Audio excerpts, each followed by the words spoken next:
awareness campaigns, right? So that's something that is extremely important. And even better, what I would say is like start doing it at the schools, right? Which kind of might lead some fruit, right? So but then that's really bad.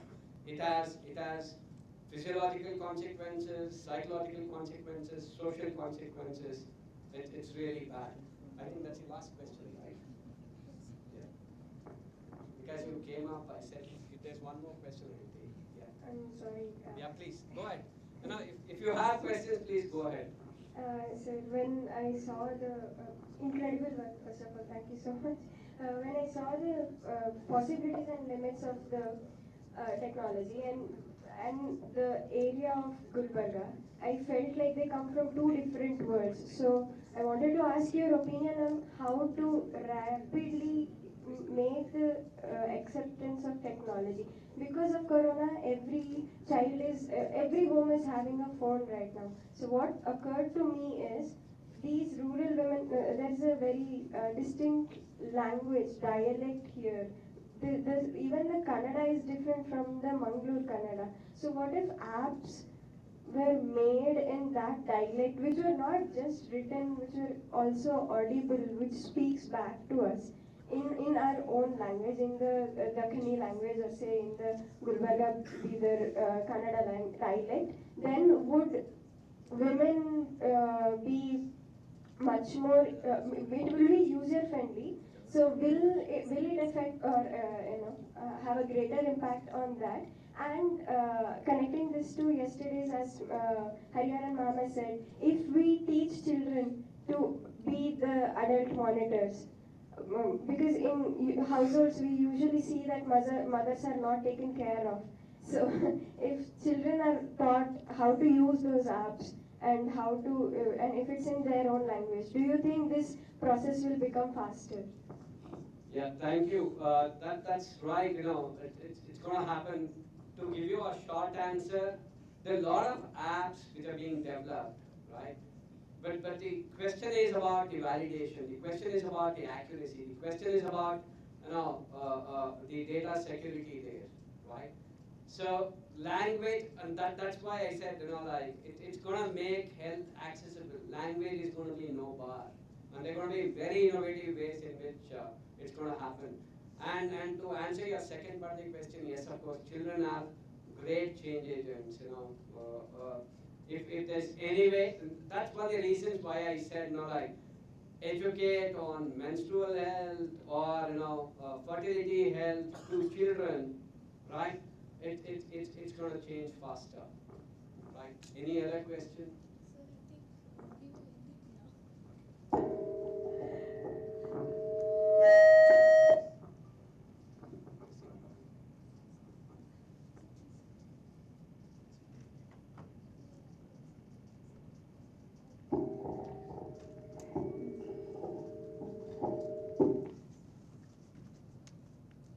Due to paucity of time, we'll end the Q&A now. If Sir permits, you all can have a conversation with him later on. Right?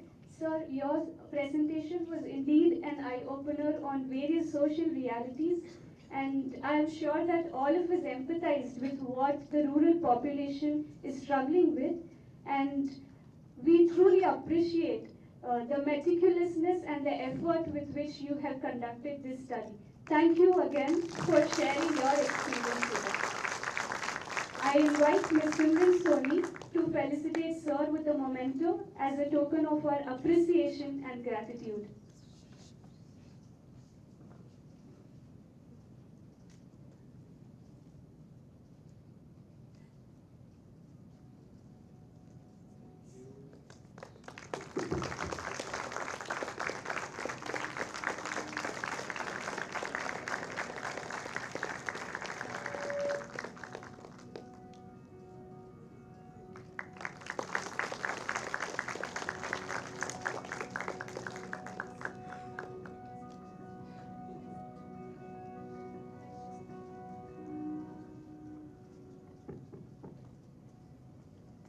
With that, we now move on to the second keynote speech of the day, for which I invite Ms. Aparna to introduce Dr. Ashok Mysore.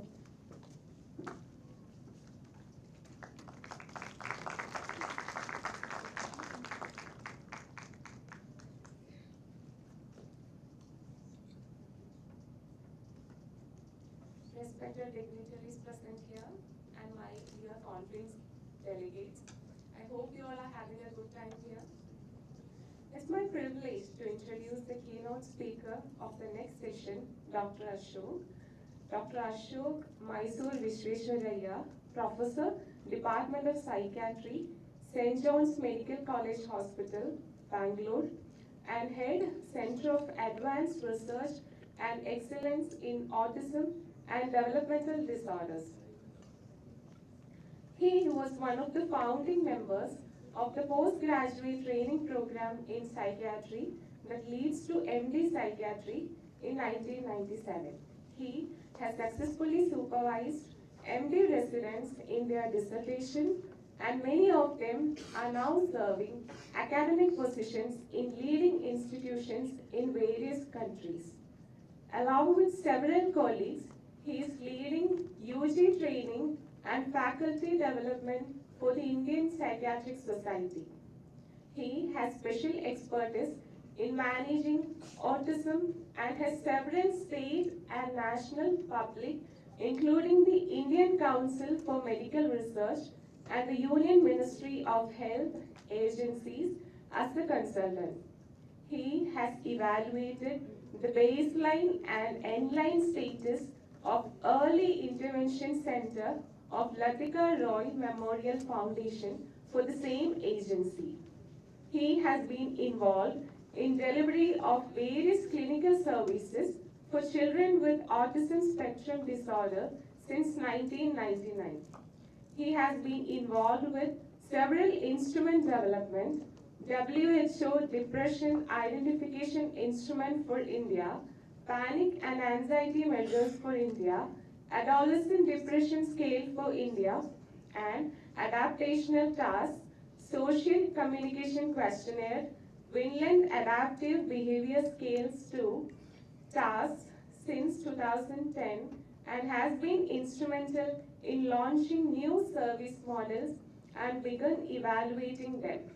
In the area of autism, after a series of clinical studies and tool development supported by the Indian Council for Medical Research, he is bringing a variety of professionals to form a team under CARE that can explore neurocognition and biology of the condition, besides exploring cost-effective means to help identify and intervene early in ASD in public health settings. Sir, it is an honor to have you as well, and I request you to take over now.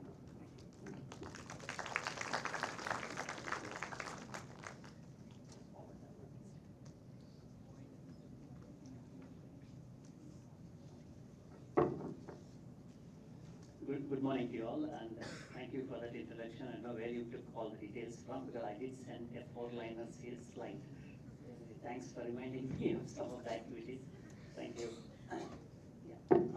Before I start, also I must say a very special thanks to Dr. Rajkumar for getting me over. Just 6 months ago, we acquainted each other at an ICMR meeting, and very nice of him to get me a chance to see this wonderful campus and meet very smart young psychologists in the making. Thank you, Dr. Rajkumar. Before I start, I would like to know if any one of you students, I would say, other than I understand this lady here is working in Aish, and Dr. Shahul obviously would know. Anyone else has seen children with autism? Oh, okay, right, quite a few. At least one of you will just tell me what kind of behaviors you see in these children. Any one of you, even just one feature.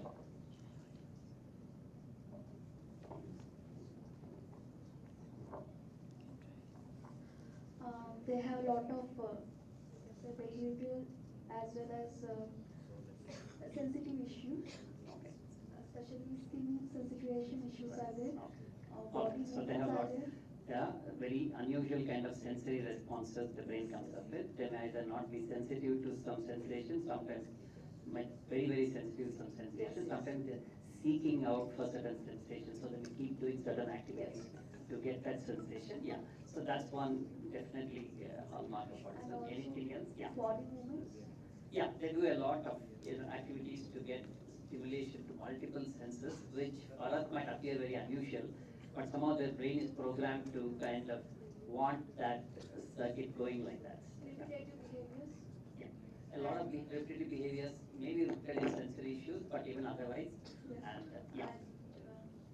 Repetitive behaviors and sometimes restricted routines.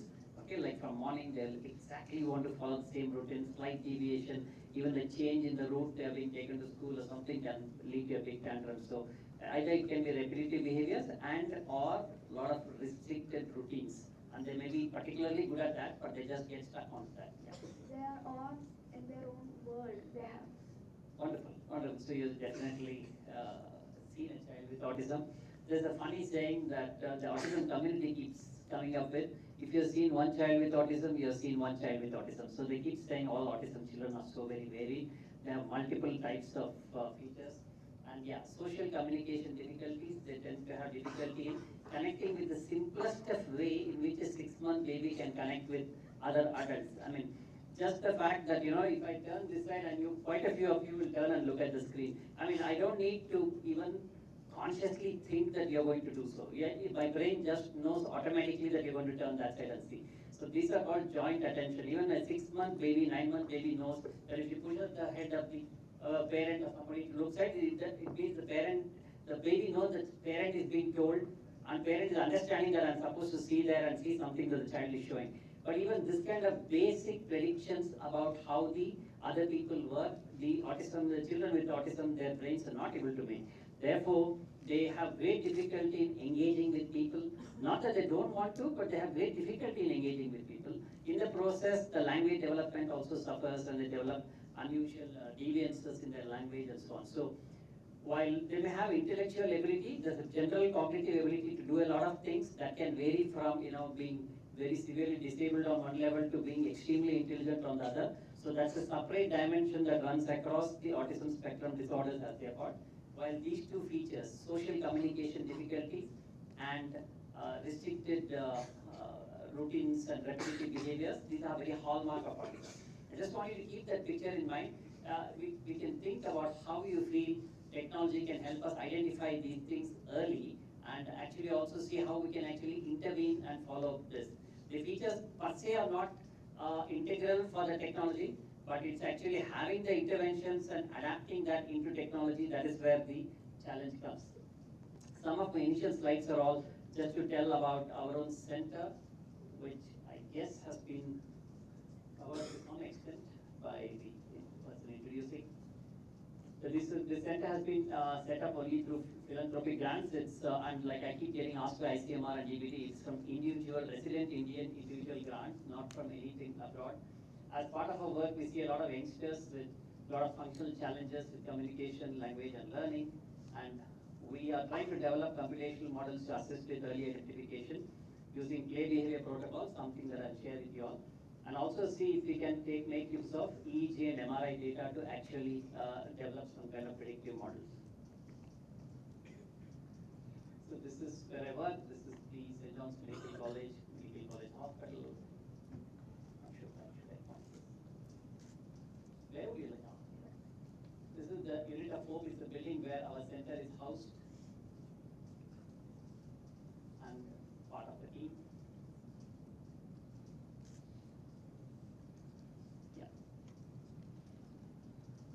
Now, unfortunately, I apologize. I might have put some different slides from different conferences together. So bear with me. Sometimes the flow of talk appears a little disjointed. Yeah. This is just an idea for you all. If you want to talk about how to identify autism, we need to actually have some kind of measure. At this point in time, it's good for you all to know that autism is basically diagnosed using behavioral measures. So like we are saying, we'd like to see if we can use EEG, MRI data to actually diagnose. Those are some time away. But I think persons like the previous speaker should actually help us in developing those kind of tools. But the thing is right, but we need to have these we need to have actual behavioral measures, which like he kept insisting, we need to have it validated to say that it's actually making, when it says the likelihood of autism, it should be actually reasonably sensitive and specific in saying so. This validation process is quite a challenge. It applies to behavioral measures that we develop, and it will actually apply whenever the technology measures develop, it applies to them as well.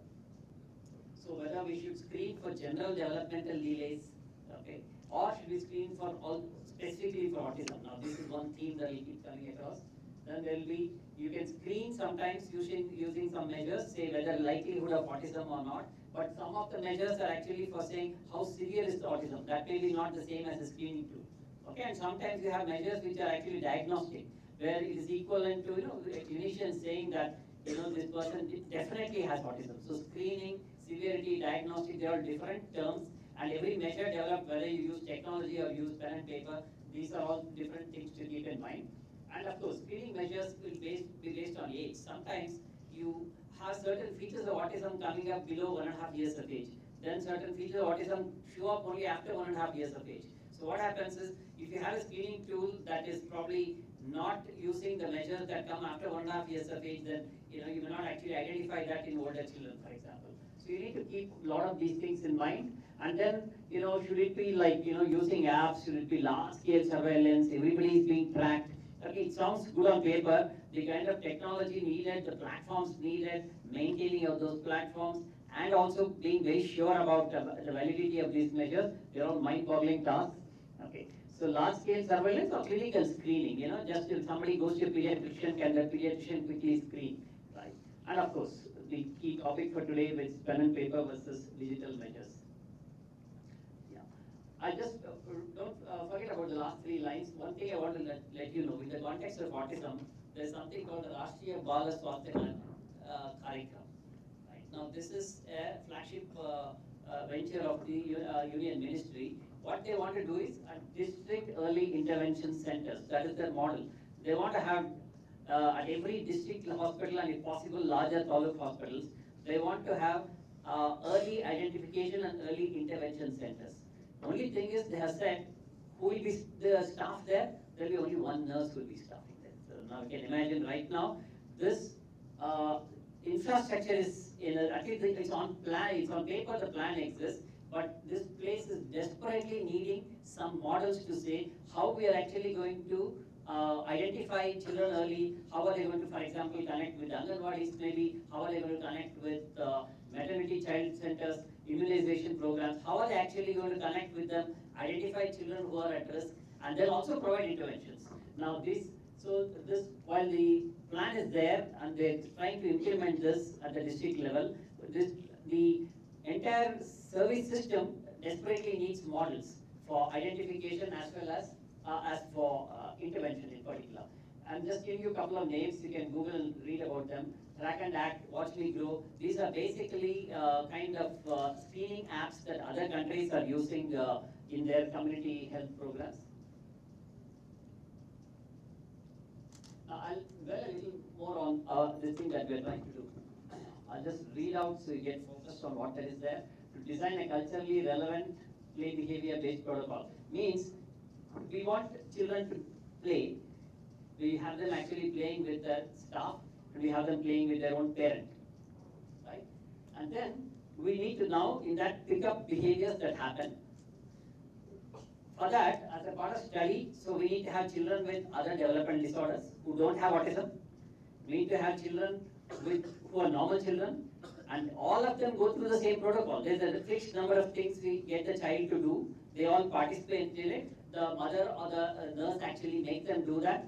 And then these videos are taken, and then very hard-working technologies personnel sit and they annotate these the videos almost frame by frame. They make them into very small frames, and they actually then ask us to provide definitions for what is happening in those frames. So they need to actually build a lot of details into that and see how the play behaviors of autism children differ from those who are having development disorders but not autism, but also normal children. So they kind of have these, we have these three groups, we're making them follow this protocol, okay, and then the AI kicks in trying to find out if it can discriminate and say if certain types of play behavior that are happening are actually fairly suggestive of autism.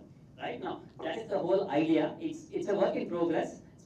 We have tied up also, we have computational scientists in our lab. We also have connection with Triple IT Bangalore. So they are all working closely with us. Their postdocs and interns come. Quite a few engineering colleges now in Bangalore are willing to send their the students come on their own really and want to work with us and look at these kind of videos. So it should also be culturally relevant. So our efforts initially, first 2 years was spent in actually defining play behaviors, normative play behaviors in children, then looking at the kind of variations in autism child behavior based on lots of history from numerous children. Our database almost 1,500 plus children with autism now.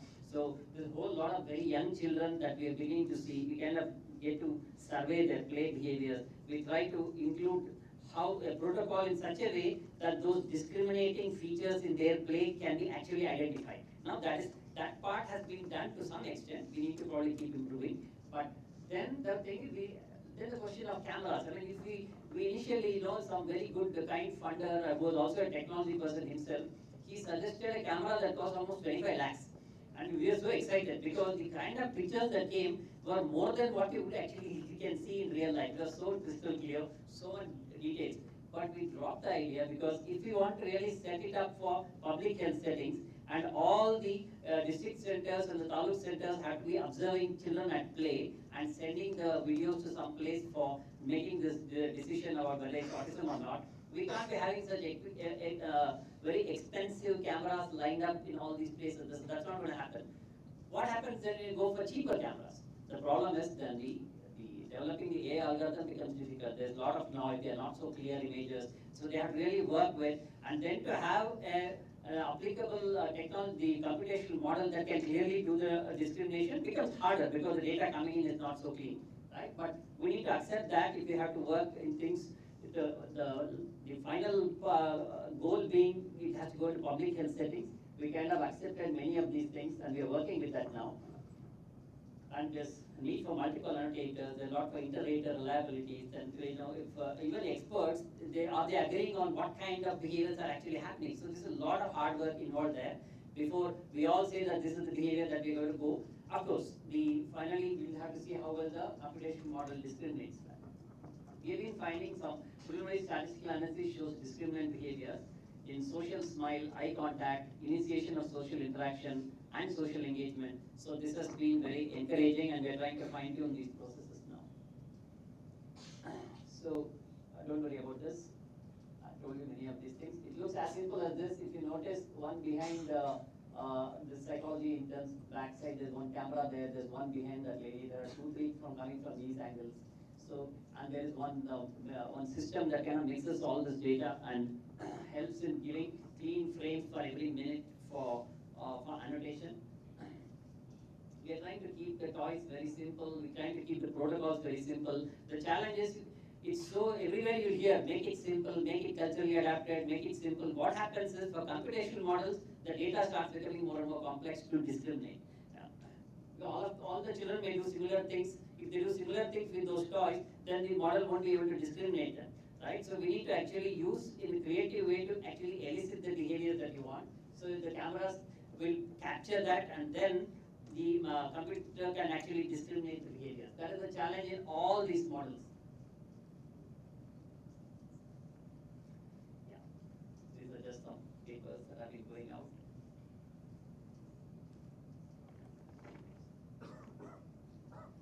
Yeah, these are two. There's one called Screen App. Fedora is like Dr. Reddy before we were just mentioning about the need for validation. I mean, it's one thing to develop this, but to then go on and actually validate it becomes a very challenging proposition. A company called Fedora that's actually funded, if you are all familiar, the Department of Biotechnology has got this incubation process through a center called IRAC. They actually work, try to use some money for young startups who have actually got some technology that can seemingly help with healthcare models. They actually give some money for them to further develop the model further that they have got, and then they'll try. For that, one of the major thing is validation. So they have to go to the relevant clinical settings where their subjects are available, and they have to actually go on fine tuning the model. So that is one task that the company called Kidora is doing with us. They got an app called Screenplay, but this is for children above 3 years of age. Other thing that comes up, and I think the lady in the previous talk probably allude to that, is you want the machine to do a work, it's definitely scalable, it becomes easier, all that is true, but the machine should do a work that is better than what a person can do. What happens is after 3 years of age, it's not all that difficult to identify autism. It is still missed, that's true, but it's not all that difficult to diagnose autism. But it is the younger children where you want to identify. If you identify them early, start intervention early, then you are in business really. But anyway, this group is actually working with 3+ year olds. There's another company called private company which is kind of working closely with us to evolve screening models and intervention systems. And I'll quickly briefly mention to you on that. There are a couple of other slides that talk about this. Is interventions for autism. If some of you might be aware, it's a long process. You identify them. One of the homegrown models in India called Comdeal model. It actually says the goal is we have to mainstream them by 6 years of age. Now for that, if you get them by 3, it's a good chance. Get them at 1.5, very good chance. If you get them at 5, it's not going to work very well.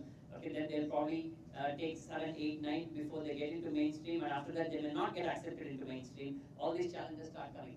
Now, the the thing is, these interventions are very, very professional rich actually. There is a speech therapist, there are occupational therapists, there are psychologists coming out with not only behavioral interventions for autism, but also coming out with special education modules, working closely with other persons from educational background. Now, it's a very intensive program. Sometimes the classic model says almost 25 hours of intensive work for 2-3 years to help children mainstream by the time they reach 6. So now that's a lot of work and a lot of professionals, and we don't have so many professionals. And even if somebody can afford it, we don't have so many professionals to actually deliver this for the number of children who have autism in India, which is today pegged at 1%. So we got a challenge there, right? And technology can help. Now, how will technology help? I mean, we have ourselves not experienced this. There are a couple of companies which are actually trying to do this. They are actually trying to get expert validation for the kind of inputs that needs to be given. They're creating videos of how that needs to be done. They are trying to tag the severity ratings of children with autism around specific types of behaviors, and trying to somehow see that if those behaviors are rated high, can they catch this video and give it to the parents, and then attach them to a professional through both direct and indirect means to actually help them understand how they can do the training at home. These are all very, very complex, even more complex than identifying autism. But these kind of very heroic efforts are going on in the country, and a couple of teams have been doing some really good work on this. But then that will be like each time, then you re-rate, assess the child every 2-3 months, then set a new set of videos, new set of training programs, or maybe even on a platform connect them with professionals who will tell them what they do. Now these are the kind of very intensive efforts that are going on. But the advantages is it will keep giving feedbacks, it will keep giving a graph, it will tell how much change is happening, how much change is still to happen, in which area of work, and the graph itself is being trained to say if this area is not working well, can they connect them with such and such a professional who can probably guide them on more interventions on that. It all looks great. When I talk like this, it may seem simple, but the amount of predictions involved in which one to select and how to group the children's status, these are very, very difficult tasks, but some exciting work is going on in this area.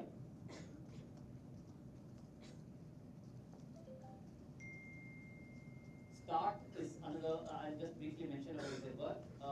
Screenplay, like I told you, Kidora, the company called Cogniable, I mean, they've been doing some fantastic work with IIT Delhi as well as IIC Bangalore.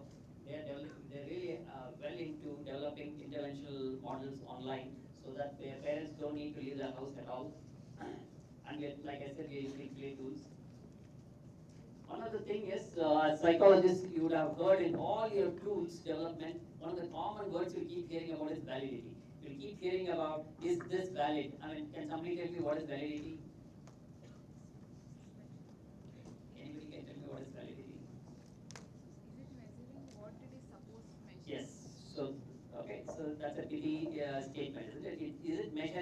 what it is supposed to measure. So if I say when somebody rates on this, it means they have autism. That means that tool is really measuring autism, but it has to be valid, like Dr. Reddy was pointing out just earlier. So a lot of tools, what is happening is they are actually, even whether it's computational tools or even pen and paper measures, they show discriminant validation. They'll take normals and they'll take autism. Believe me, we have also done that. It's not at all difficult. Even the play behavior videos, what we are saying, it's easy to create a model that will discriminate normal play from autism play. But what you want to do is, can autism be discriminated from other developmental disorders? Now that becomes challenging because there can be a lot of overlap, but you're looking for finer and finer nuances in the behavior to do that. So a lot of them report discriminant validation, that too between normals and autism children. But so one is they don't have the third group, the non-autism development disorders. There is cerebral palsy, you will see Down syndrome, there will be children with learning disability. So just expressive speech delay without autism. So there are many other kind of development disorders. And can the measures actually separate that and say this is independently it's identifying autism? That's another challenge, right? And other thing is predictive validation. You find discriminant, all right. Then you have to mount an entirely different study, get new children unselected into your system, run that particular measure that you got with them, follow them up to see whether the diagnosis is confirmed or not. Only then you can say these screening measures are really, really useful, right? Now, but a lot of tools are reported even internationally, just with discriminant validation, saying it can separate the two. That is really not good enough. We really need predictive validation, and that's a whole lot of work, especially if you want to do digital tools and to do predictive validation. A lot of work has been taken up by ICMR and DBT in a big way, and we should see several studies not only using pen and paper tools from India, but also technology models evolving. So that's about identification. This is about now coming to intervention. There will be three types of intervention. One is you just train parents and say, go home and do this with your children, right? And they keep coming back and you keep training them. They keep coming back, you keep training them to the next goal, next set of goals. You keep doing that. Other one is when, like I said, 3-4 different types of professionals, children come to the center, intensive, 2 hours, 3 hours, 4 hours a day, lasting 5 days a week. So it's like almost like a school. There's a very intensive program run with multiple professionals, psychologists included, right? Now that's one kind of model. The other one is the parents come and the professionals work with the parents and also work with the child, so child gets the parents get a better hang of it. In the first model, parents are even done through just, like I told you, these interventional apps and all that. You just keep giving the instructions to parents. You are really not training them otherwise. Here the professionals work alongside the children, find out what are the challenges, and directly the parents work with them and do. So these are the 3 different broad models for intervention that exist today. Now converting each one and what they are doing into digital modes, I already given you an idea about the kind of challenges that exist there.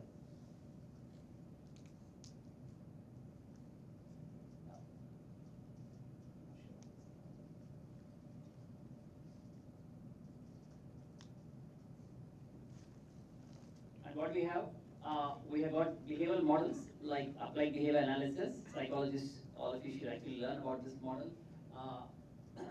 The applied behavior analysis is based on pure behavioral principles, and they use a very skinny model for training the autism children in various behaviors. Then, like I told you, there are models like ComDeal, which you just type ComDeal and go to their website, you'll see the kind of interventions, the manuals that exist there, where psychologists also play a very big role in interventions with children with autism. And of course, then there are other models like Badte Kadam, which has been developed by ICMR, which are actually a whole lot of parent intervention kind of modules. Now, the question is, how do we actually convert them into digital modes?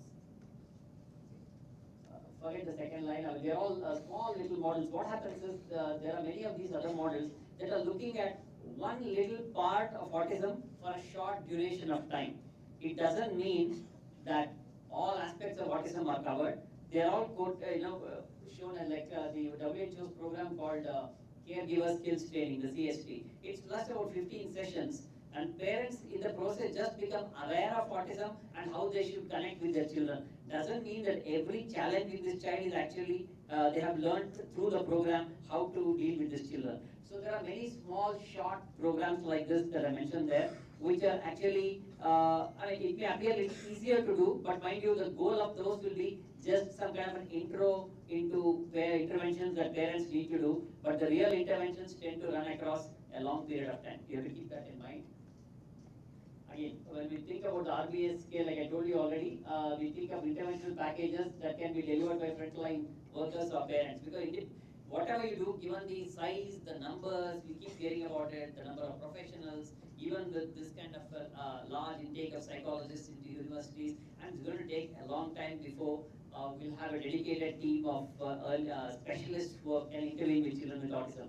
So if the current focus will always have to be, can the interventions be delivered by frontline workers or parents? Now this is where again the question of can digital technology come into use? The idea keeps getting stronger around that. It's not the same as saying models exist, mind you.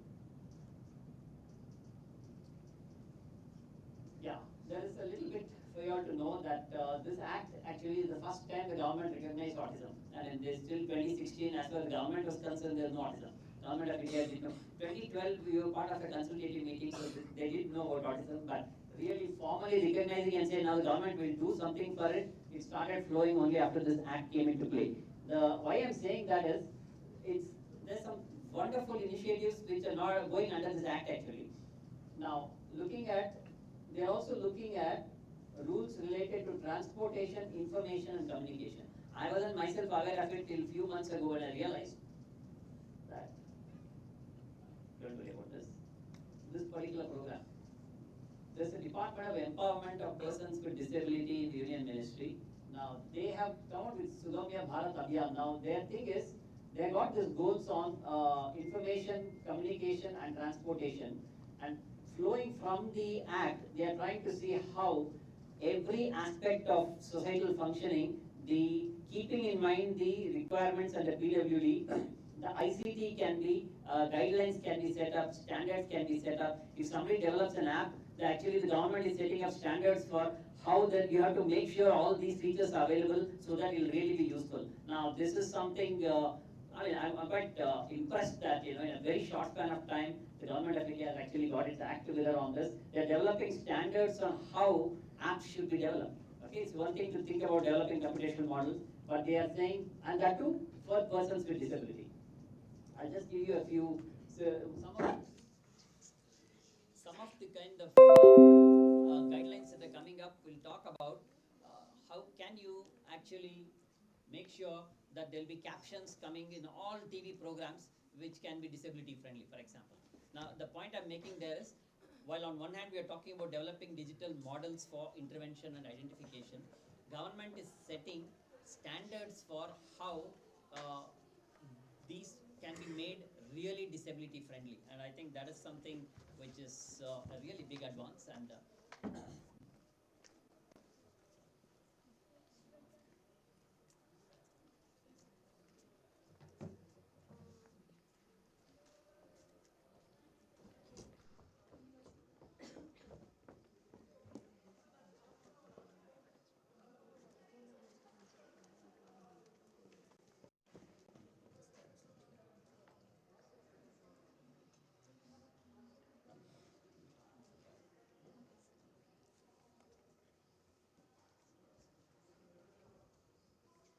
try my best to at least connect with the content I had in my mind through the slides.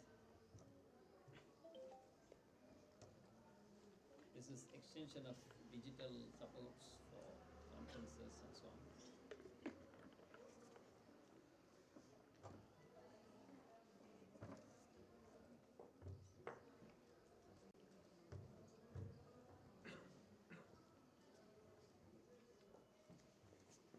Yeah. Now, I can certainly go on this, but before, can I use this little interlude to actually have an engagement maybe? If you just heard me mention about, we talked about some features of autism. We talked about how we have in India no option but to look for digital models that can help upscale early identification. We're also talking about heroic efforts going on where the entire interventions can be probably delivered through digital mode, so that, like we mentioned, hilly regions, far off places, no professionals available, they can all actually get some advantage of of the medium to see if they can actually initiate